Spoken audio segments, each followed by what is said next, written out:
Hi everyone, welcome to another episode of the Transitions Collective. I'm your host, Mary Clavier. This week I'm speaking with Christina Blacken from The New Quo.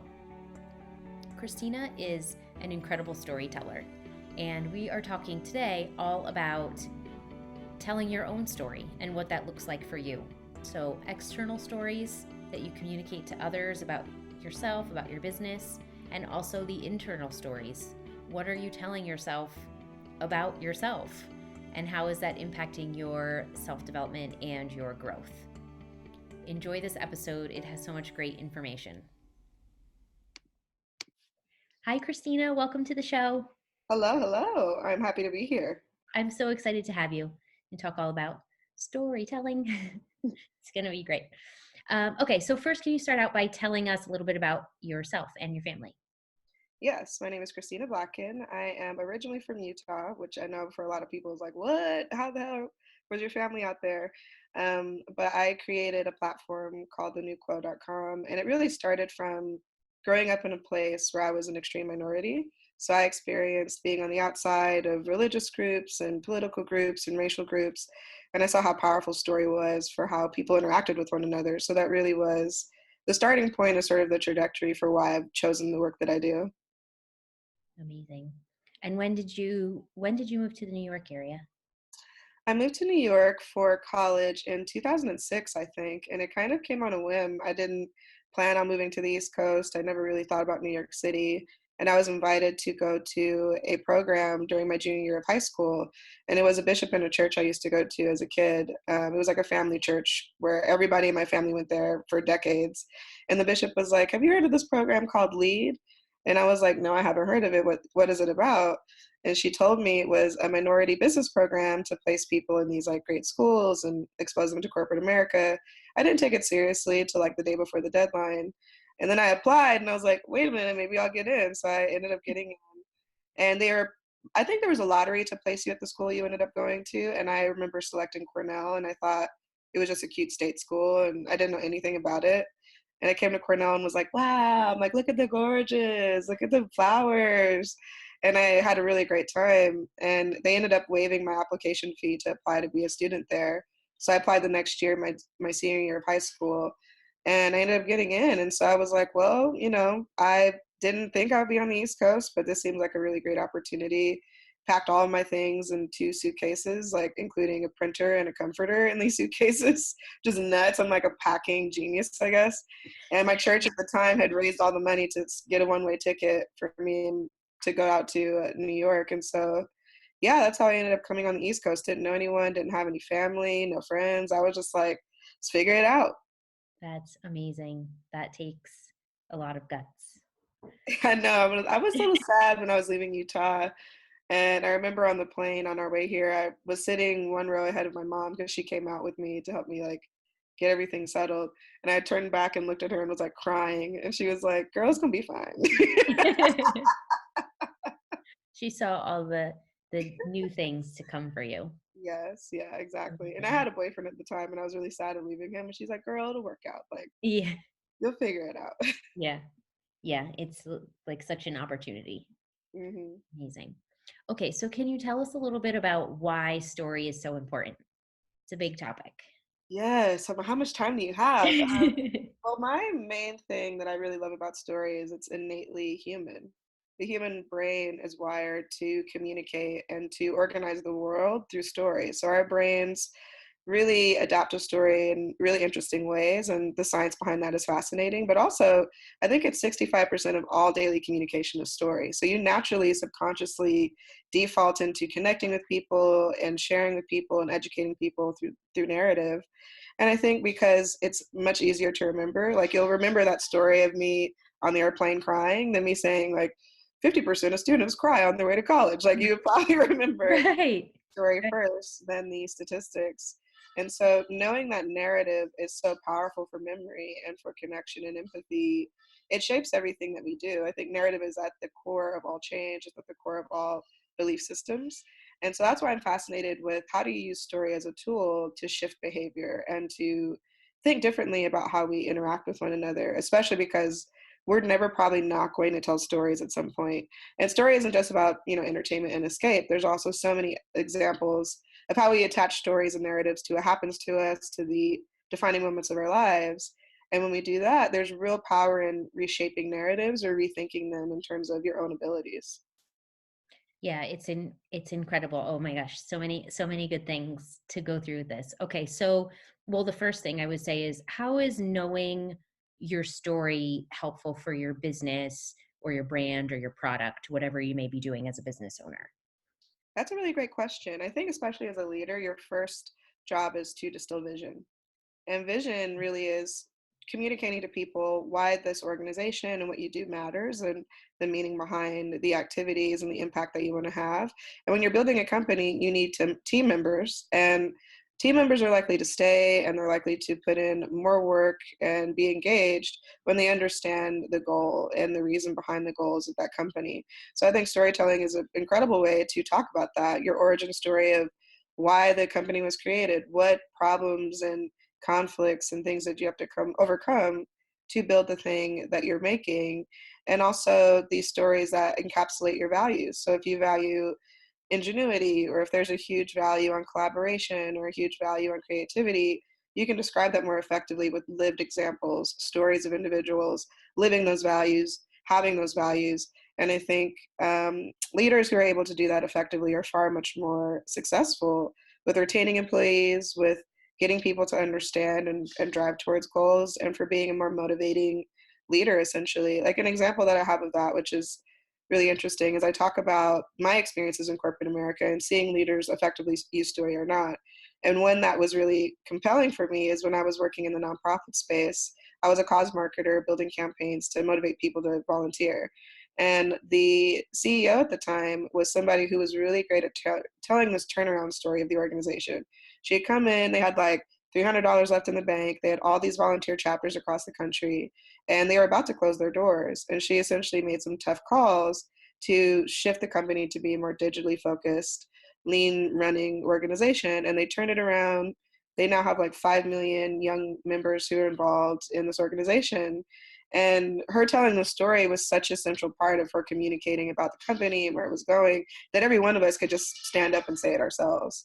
And it was just fascinating to me to be like, yeah, being able to communicate these key moments as a leader, it really makes or breaks whether people are motivated and engaged with the company.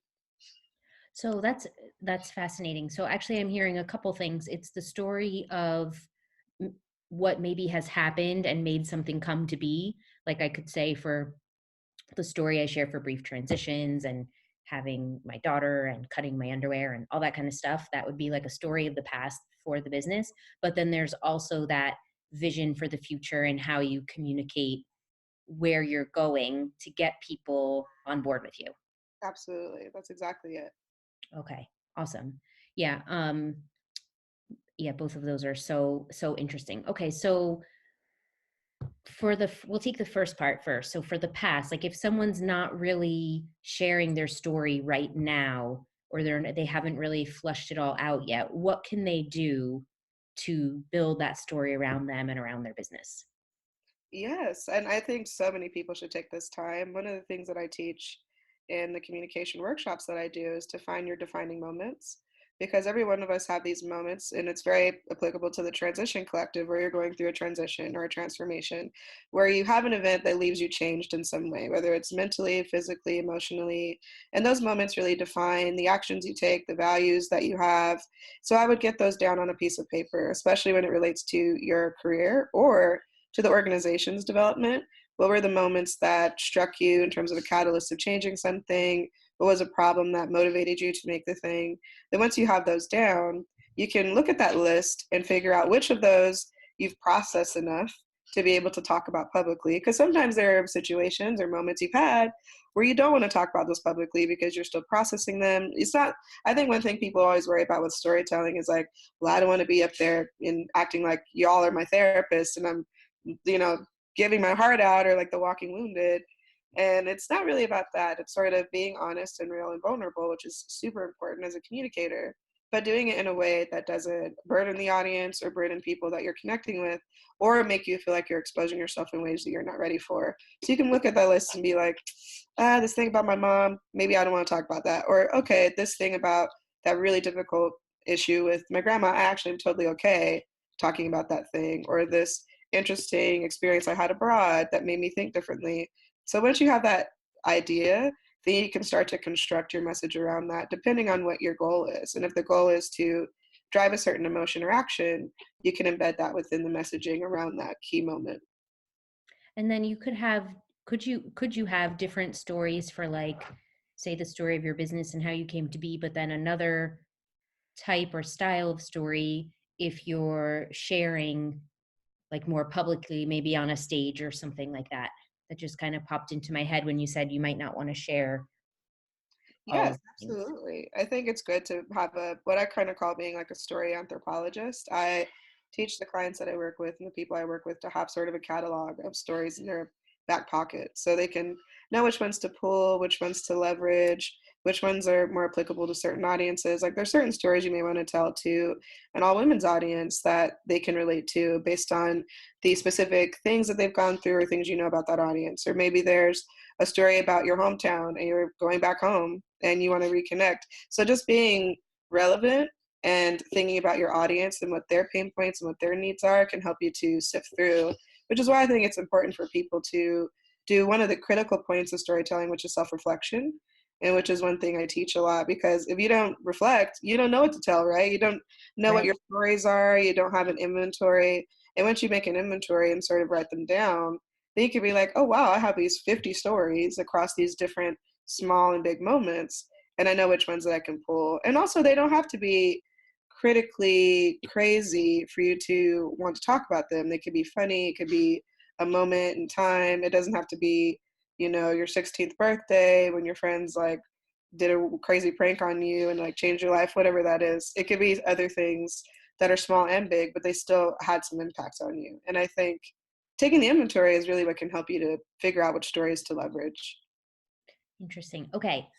Is there a time when someone might not know a story they've been telling themselves? Because I think especially as entrepreneurs, well, I don't know, me, I so lots of my friends, like, we can end up telling ourselves stories in our head and just like going, all over the place. But how can we see, like, if there are stories, for example, keeping us stuck? I love that question because it's a daily burden for most human beings. So I'm like, I say that everyone is their own sort of rapper, like with a diss track in their head, and this sort of is going off with like a Kendrick Lamar beat in the background. And the key to that really is I don't think self doubt or intruding thoughts ever stop, but the way that you can reframe them is where the power is. So, one Right. thing I talk about, especially when it comes to like imposter syndrome or other sort of internal stories that can be detrimental to change or detrimental to your abilities inside or outside of an organization, is to go through a series of questions where you can get clear on what those sort of internal stories are and essentially counteract them with arguments that prove either they're false or they're not built in a real world truth, or maybe there's some reality to it, but you can make a plan to overcome it. And I think it's important to do that because a lot of the time we might have a feeling of unease, but we don't know what the source or the root is. So maybe the unease is I don't feel good enough to be talking about these things. I'm not an expert. Mm. And if you write that down on paper, you can start to identify, oh, this is what's making me feel uneasy. I don't feel like I'm an expert in this topic, so I can't talk about it publicly. But then you can go back and counter it with, well, I've had these experiences, I've lived through this thing, like all the things that kind of prove out that that's probably a false idea. Because just because you have a thought doesn't mean it's true. We have all types of crazy thoughts. Thoughts aren't always truth, but the way that we handle them and react to them is where truth lies, essentially. And the flip side of that is there's sometimes very real world limitations and thoughts that are based in some real barrier. And I think it's important to address that. I think a lot of positive psychology is so important and powerful, but if we don't address real world barriers, how are people supposed to change? So if your real world barrier is, hey, I have a really serious financial issue, I can't just leave my job right now. That's real. And I think you should acknowledge that, right? But if you made a plan for a year exit, then you still have a path that you're going down and you're not just giving up on a dream or giving up on an idea. Or maybe it's like, my family is going through a really serious medical issue. So what do you do for that? And how do you address that while also still trying to do your goals? So I think there's a way to balance being realistic and pragmatic, but also reframing and reshaping thoughts that are just based out of fear and protection. Your body's just trying to protect you. And sometimes that protection is it's overhyped and it's like overemphasized and really focused on too much. So it's good to reframe those. Yeah, that is so right. And sometimes it's also just the emotions and the feelings that we like attach to some of these things, probably, right? Like, Yeah, especially if like I just think Beyonce, right? She's one of the most incredible performers we've ever seen. She probably still gets nervous. I bet before she went out at Coachella, which was a huge milestone moment. She was the first like black headliner in like decades, maybe I think ever as a black woman. And she probably went out there and was like, if my corset pops off, if a boot heel breaks, it's a wrap. I'm so she was still nervous after yeah, performing for half of her life. And I don't think doubt ever stops. I think you just get better with being able to acknowledge it and move through it. And that's the critical part. It doesn't stop you from doing things. You're just like, I see you, doubt, or I see you, anxiety, but you're not going to be the only narrative that I listen to. yes, I love that. And you're right. I actually heard a thing recently from Oprah about, like, because she interviews, I mean, so many incredible people, and she said basically almost, if not all of them, still struggled with that whenever they would take a break from the show, like a commercial break for her TV show. They would always ask her, like, was that okay, or other things for like reassurance, because they felt like either they weren't good enough or it wasn't coming across well enough or whatever. So yeah. It makes so You much sense. Yeah, people you think that have like it's so together, they're right. probably having as many doubts as you're having, and that's okay. The difference is they don't allow it to stop them. Yeah, I love that. Yeah, and taking action to get you through those times, or get you through those, yeah, transitions even too. Exactly. Okay, and how about when we have how can we tell if stories are making a, like, how how can we be aware if stories are making us, like, stopped in a moment, if it's a moment of transition, um to kind of get through that? Because I feel like sometimes, and bear with me, I might ramble a little bit, but like sometimes when you're in a transition or going through a big change, you don't even realize some of it, like how much it's impacting you. um would you say it's a similar kind of thing about really writing down your thoughts that go with it? I think a writing practice is one of the most powerful things anybody can do, especially when going through a transition, because writing is, well, one, scientifically, research shows that you can rewrite your thinking and your brain just through doing constant daily writing. And it's not like it has to be beautiful and flowery. You don't have to be Toni Morrison or, Scott Fitzgerald or something. It's a private way to express whatever's going on in your mind, because once you get it out into paper, it allows you to even process the feeling, and it also gives you a place to go back and reflect and look back and see what progress you're making.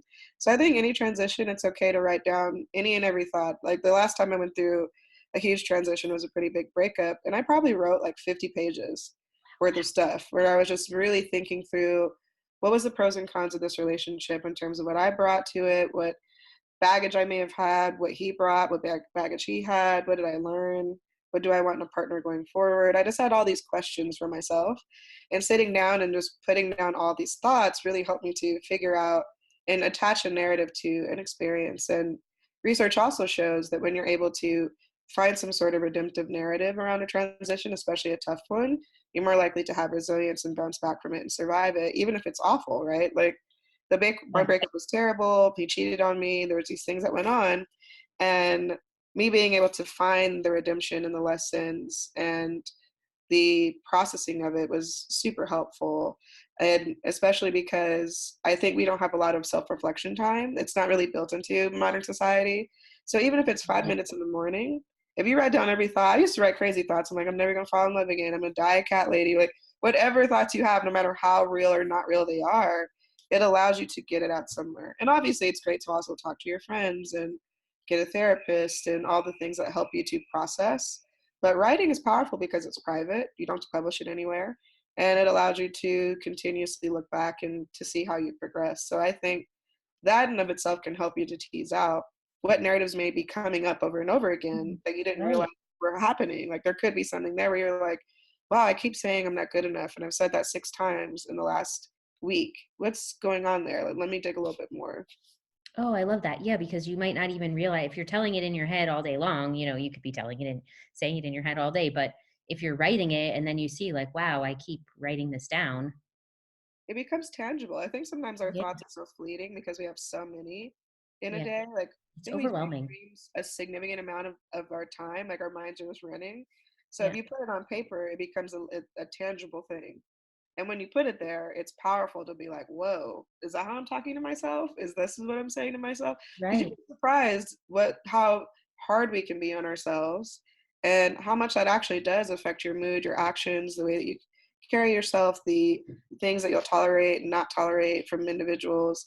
So it's a speaking truth to power pretty much to be able to put that down and admit I don't feel great about this thing, or I have this doubt about this thing. And then also working through solutions, encountering it. Because on the flip side, some people, they stop there. They just sort of wallow in it and they're Okay. like, woe is me, this is Right. awful. But if you don't eventually find a way to move through it, that can also be detrimental. So it's important to find ways to process and move through those feelings. That's a great point because like 5 years later, you see people like in the same spot. Yeah, exactly. Yeah. That's rumination and that's sort of obsessive thinking versus, how do I find the resilience to move through this and to Yeah. process it in a way that makes me feel like I can move on and I can continue my life. Yeah. Yeah. Because growth, especially running a business and everything, I feel like it's just a long, I mean, it could be in corporate too, but a long stream of like growth. I mean, that's what life is about, right? Like growing and everything. So, um, and knowing what you're, I think seeing where you can be stuck and then getting past that is really powerful. Not to say that I haven't, you've probably seen this too. Do people they get to the next level and then they get stuck with the same things again? Maybe they come up again in a different way. I think also too, which I find really interesting, is sometimes our limiting stories are comfortable. And it's almost Hmm. like a safety blanket where people cling to them because they're afraid of success and change. It allows them to not change because it feels regular and familiar. And so some people, until they're willing to experience discomfort and newness, they'll cling on to that story. And I've known people and I've had friends before that, you give them all the solutions, but they really don't want to solve the problem. The Right. problem almost becomes a part of their identity and a part of a comfort blanket for them. And so I think it's up to the individual once they really figure out, I do want to make a change, I do want to embrace this, and I want to take the steps to getting there eventually. It doesn't change overnight, but this idea of it's just inevitable. It's almost sort of like there's this concept called a fixed mindset and a growth mindset. And typically people who are in a fixed mindset for whatever the reasons or contexts believe that life is fatalistic, that their ability to change things is pretty much impossible. Hmm. And so when things happen in their lives, the stories that they attach to them are always bad things happen to me. I'm a victim. Hmm. I can't change these things. On the other side of that, a growth mindset is somebody who doesn't personalize everything that happens to them. Bad things happen to people all the time, but they're not like, I'm inherently an awful person or I'm inherently a flawed person, which is why these bad things happen to me. They're like, this bad thing happened, it sucked, but it Yeah. doesn't define who I am and it doesn't mean that I'm destined to have this sort of awful life. Like they're able to kind of separate the event, to look at that event, to be sad, angry, whatever it is about the event, but not attach it to their identity. And they're able to move through it, move on, or even learn from it. And I think that growth mindset is critical to survival because life is like a wave, it goes up and down. There's just no way to predict sometimes awful things happening or even positive things and being prepared for those. And the ways that you attach meaning to those experiences define your life and the actions that you take, which is why I think it's important to really understand narrative internally and also externally. It's a huge part of how we operate in our day to day. There's lots of things that have happened to my family and to myself, and they were awful. Like I had an experience a couple years ago where I was fired abruptly from a job, and I was told I wasn't a culture fit. And there was no real clear reason why I was fired besides I don't think my boss really liked me personally, and I was a woman of color, and there was not a lot of diversity. And being fired at that time was the worst possible timing because I just had a lot of transition going on. So I was like, I don't have a job. I'm living in an Airbnb right now. I'm going through this weird time. And I could have taken that and been like, I'm a failure, I'm this and that. I didn't take it as my worth and my value is less than. I was upset. Don't get me wrong. I was upset and I was in the dumps, but I was like, you know what? I'm still whole. I'm still here. It'll be fine. I'll figure it out eventually. And I did bounce back significantly, but I think if I had internalized it as I'm valueless because of these experiences, I probably would have taken different actions. Yeah.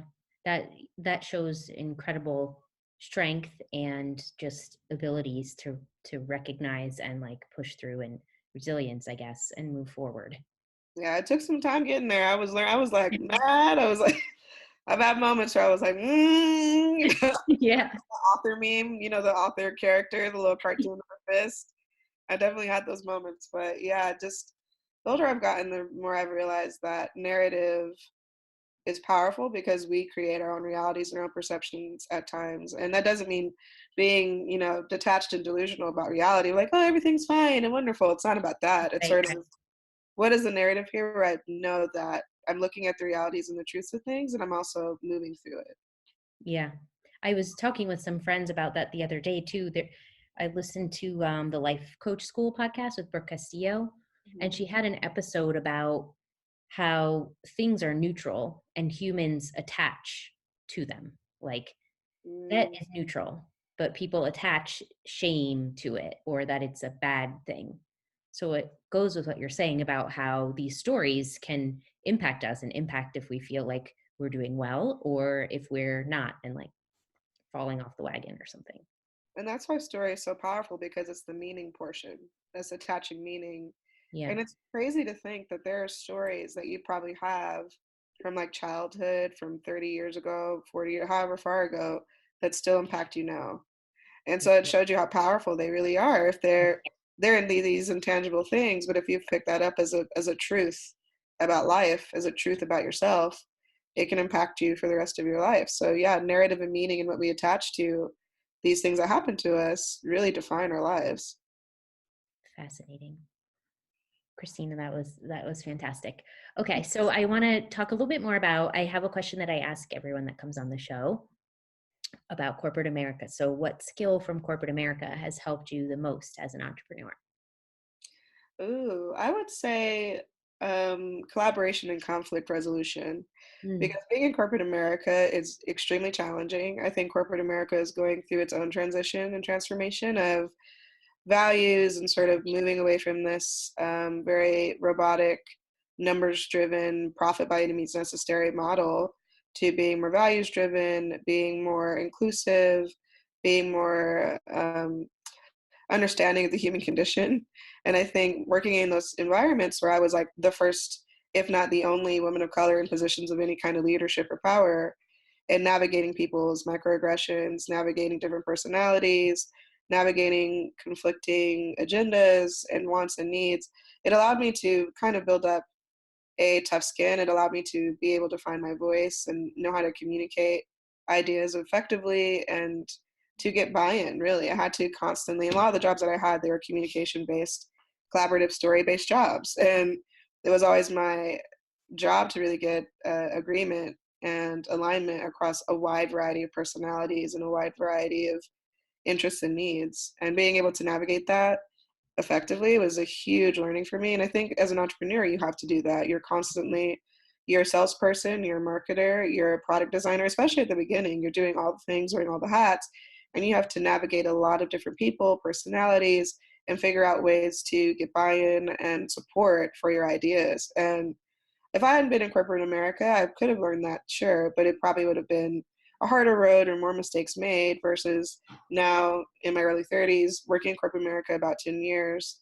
I picked up so much stuff on the job. It was almost like a mini business school. Like I was able Yeah. to learn sales strategy and tactics for positioning and being able to think through how do I get people who are not like me at all to really understand and want to support something. So that's a huge benefit to my experiences there.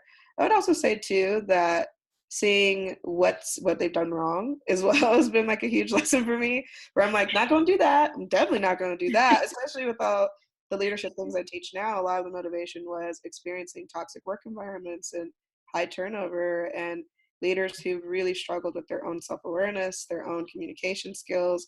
When I saw that, I was like, how can we do better and teach people and give them the skills so that they don't make these mistakes in these sort of critical moments. So seeing things go wrong has also been a motivation for the work that I do in the company that I'm building. Right.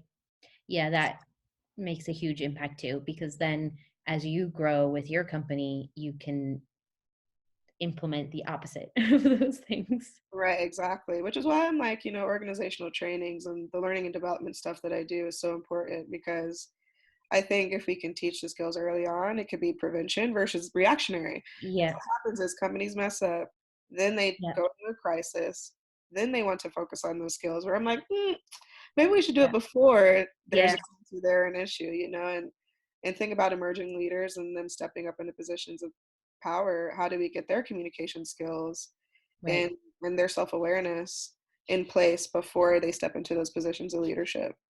Especially now with technology too, like Yeah, in absolutely. younger generations. Yeah.